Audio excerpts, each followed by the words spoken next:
حي على الفلاح.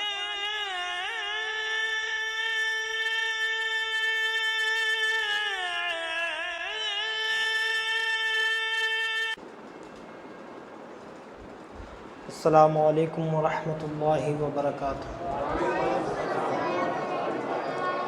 پڑھے الصلاۃ والسلام علیک یا رسول اللہ.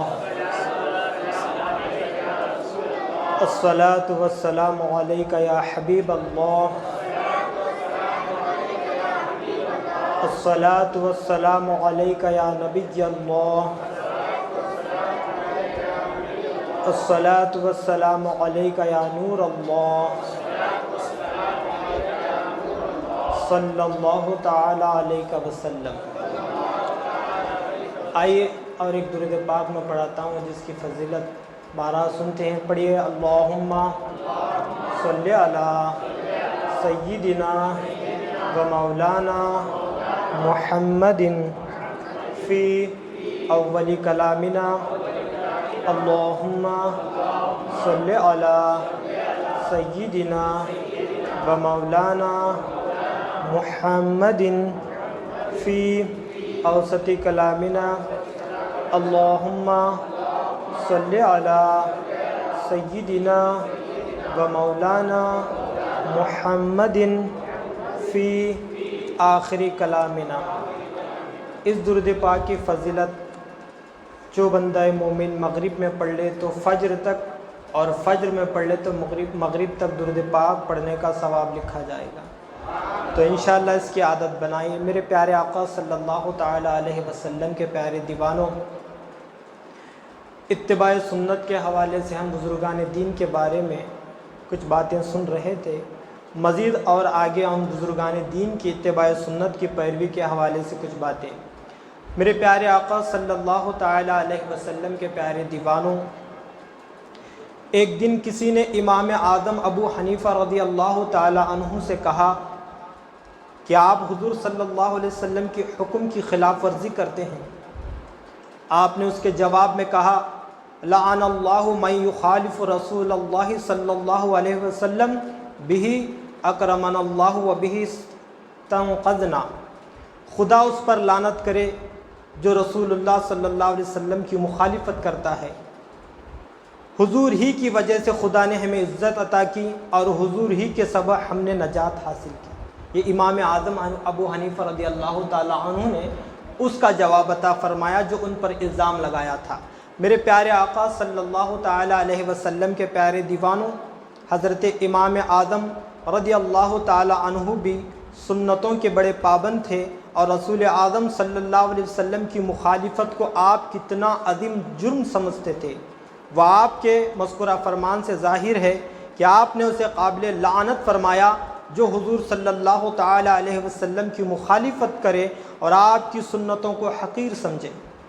اس کی وجہ یہ بیان کی گئی کہ اگر دنیا میں اللہ نے کسی کو عزت دی ہے یا آخرت میں اگر کسی کو نجات ملنے والی ہے تو وہ سرکار ابد قرار صلی اللہ تعالی علیہ وسلم کے صدقے ہی میں ملنے والی ہے. اس لیے آپ سے محبت اور آپ کی سنتوں سے لگاؤ نہایت ہی ضروری ہے. میرے پیارے آقا صلی اللہ تعالی علیہ وسلم کے پیارے دیوانوں، یہ امام اعظم ابو حنیفہ رضی اللہ تعالیٰ عنہ کا فرمان تھا. اب آئیے حضرت ابو یزید بستامی رحمۃ اللہ تعالی علیہ، ان کو بایزید بستامی بھی کہتے ہیں. تو حضرت ابو یزید بستامی رحمۃ اللہ تعالی علیہ فرماتے ہیں میں نے ارادہ کیا اللہ سے کہ کھانے کی طرف رغبت اور عورتوں کی خواہش ختم کرنے کا سوال کروں. کس کی بارگاہ میں؟ اللہ کی بارگاہ میں. مگر یہ سوچ کر خاموش رہا کہ جب حضور صلی اللہ تعالی علیہ وسلم نے ایسا نہ کیا تو میں کیوں خلاف سنت کروں. لیکن اللہ نے میری دل کی بات پوری کر دی، اور اب یہ حالت ہے کہ عورت سامنے آئے تو اتنی بھی پرواہ نہیں کرتا کہ یہ دیوار ہے یا عورت. سبحان اللہ. اللہ تعالیٰ کی اللہ والوں کی سوچ دیکھیے. کھانے کی رغبت اور عورتوں کی خواہش کا سوال اللہ کی بارگاہ میں کر رہے ہیں تاکہ عبادت میں یکسوئی حاصل ہو. میرے پیارے آقا صلی اللہ تعالی علیہ وسلم کے پیارے دیوانوں، اللہ والوں کا حال ہی جداگانہ ہوتا ہے. انہیں دنیاوی نعمتوں اور لذتوں کی طرف رغبت بالکل نہیں ہوتی۔ حضرت ابو یزید بستامی رحمۃ اللہ تعالی علیہ کی اس خواہش کا مقصد یہ تھا کہ کھانے کی حاجت اور عورتوں کی طرف میلان نہ ہوگا تو عبادت میں یکسوئی حاصل ہوگی، مگر آپ نے خدا سے اس خواہش کا اظہار نہیں فرمایا، اس لیے کہ جب خود سرکار دو عالم صلی اللہ تعالی علیہ وسلم نے یہ چیزیں نہیں چھوڑی تو غلام کی کیا مجال ہے کہ ان سے روگردانی کرے۔ میرے پیارے آقا صلی اللہ تعالی علیہ وسلم کے پیارے دیوانوں، ان کے فرمان میں اگر ہم اپنی اصلاح کریں تو بہت ساری باتیں ہمیں معلوم ہوتی ہے کہ آج کھانے کی طرف لوگ دوڑ رہے ہیں تو کھانے سے مراد وہ جائز کھانے کی بات کر رہے ہیں، یہاں حرام بھی نہیں چھوڑتے۔ وہ حلال عورتوں کی بات کرتے ہیں، حرام کی طرف انسان لگا ہوا ہے کہ نہ حرام کی تمیز ہے نہ حلال کی تمیز ہے۔ میرے پیارے آقا صلی اللہ تعالی علیہ وسلم کے پیارے دیوانوں، لیکن اللہ والوں کی سوچ اور سنتوں پر عمل کرنے کا جذبہ بڑا جداگانہ تھا۔ ایک ایمان افروز واقعہ جو حضرت ابو بکر شبلی رحمۃ اللہ تعالی علیہ کا ہے، ان کا تذکرہ اولیاء کی محفل میں ہوتا ہے۔ حضرت ابو طیب احمد بن مقاتل اکی بغدادی رحمۃ اللہ تعالی کہتے ہیں کہ حضرت شبلی رحمۃ اللہ تعالی علیہ کے وفات کے روز میں جعفر خلدی کے پاس بیٹھا تھا کہ شبلی رحمۃ اللہ تعالی علیہ کے خادم وہاں آئے جو ان کی وفات کے وقت موجود تھے۔ ان سے جعفر خلدی رحمۃ اللہ تعالی علیہ نے پوچھا، آپ نے شبلی رحمۃ اللہ تعالی علیہ کی موت کے وقت کیا دیکھا؟ جب ان کی روح نکل رہی تھی تم نے وہاں موجود تھی، کیا منظر دیکھا؟ تو ان کے غلام فرماتے ہیں، جب ان کی زبان بند ہو گئی اور ماتھے پر پسینہ آ گیا تو اشارے سے مجھے وضو کرانے کو کہا، میں نے وضو کرا دیا مگر داڑھی کا خلال بھول گیا۔ اس پر حضرت شبلی رحمۃ اللہ تعالی علیہ نے میرا ہاتھ پکڑ کر میری انگلیاں اپنی داڑھی میں داخل کر کے خلال کیا۔ یہ سن کر حضرت جعفر خلدی رحمۃ اللہ تعالی علیہ رو پڑے اور آگے ارشاد فرماتے ہیں، ایسے شخص کا کیا کہنا جس سے عالم نظام زبان بند ہو اور پیشانی عرق آلود ہونے کے وقت بھی وضو میں خلال تک نہ چھوٹا۔ موت کے وقت نزا کے عالم بھی انہوں نے سنتیں نہ چھوڑی۔ کتنی شرم کی بات ہے، ہمیں 3 وقت کا کھانا کھا کر بھی سنتیں چھوڑ رہے ہیں اور اپنے چہروں سے داڑیاں مڈاتے ہیں، نہ جانے کیا کیا کرتے ہیں، سنتوں سے دور ہیں۔ میرے پیارے آقا صلی اللہ علیہ وسلم کے پیارے دیوانوں، ہم اولیاء سے محبت کرتے ہیں لیکن ان کی گفتگو صرف کانوں کی لذت کے لیے سنتے ہیں، کرامتیں سنتے ہیں، لیکن ان کے طریقے کو اپنانے سے دور رہتے ہیں۔ یہ ہماری کم نصیبی ہے۔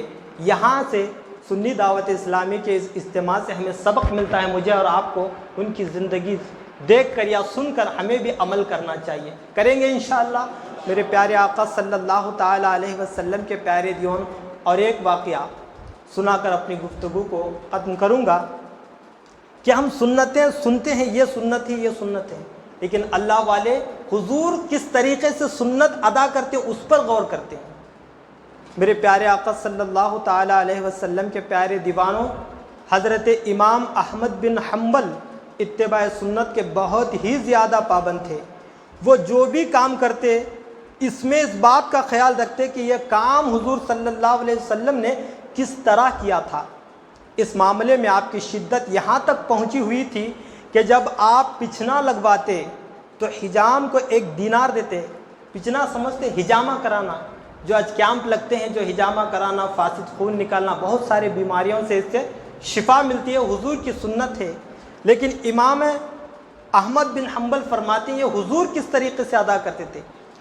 جب حضور پچھنا لگواتے تو آپ نے ابو طیبہ حجام کو 1 دینار عطا فرمایا تھا، غرض کہ آپ حضور صلی اللہ علیہ وسلم کی چھوٹی سی چھوٹی سنت پر بھی عمل کرتے تھے۔ یہ امام اعظم حضرت امام احمد بن حنبل بھی اسی طریقے سے پچھنا لگانے کے بعد 1 دینار دیتے، کہتے کہ حضور نے اس طریقے سے سنت ادا کی ہے۔ میرے پیارے آقا صلی اللہ تعالی علیہ وسلم کے پیارے دیوانوں، ضرورت اس بات کی ہے کہ ہم بھی اپنے دل میں سنت رسول پر عمل کا جذبہ بیدار کریں، خود بھی سنتوں کے پابندی کریں اور اپنے اہل و عیال، اپنے متعلقین، اپنے دوستوں اور ساتھیوں کو بھی اس کی تلقین کریں۔ بزرگان دین کی زندگی سے ہمیں یہی درس ملتا ہے، اور اسی میں دارین کی فلاح اور کامیابی ہے۔ اللہ تعالی ہمیں اس کی توفیق عطا فرمائے۔ میرے پیارے آقا صلی اللہ علیہ وسلم کے پیارے دیوانوں، ہم نے جو کچھ سنا ہے، اگر کہنے سننے میں مجھ سے غلطی ہو تو اللہ پاک مجھے معاف فرمائے۔ استغفر اللہ ربی من کل ذنب و اتوب الیہ۔ السلام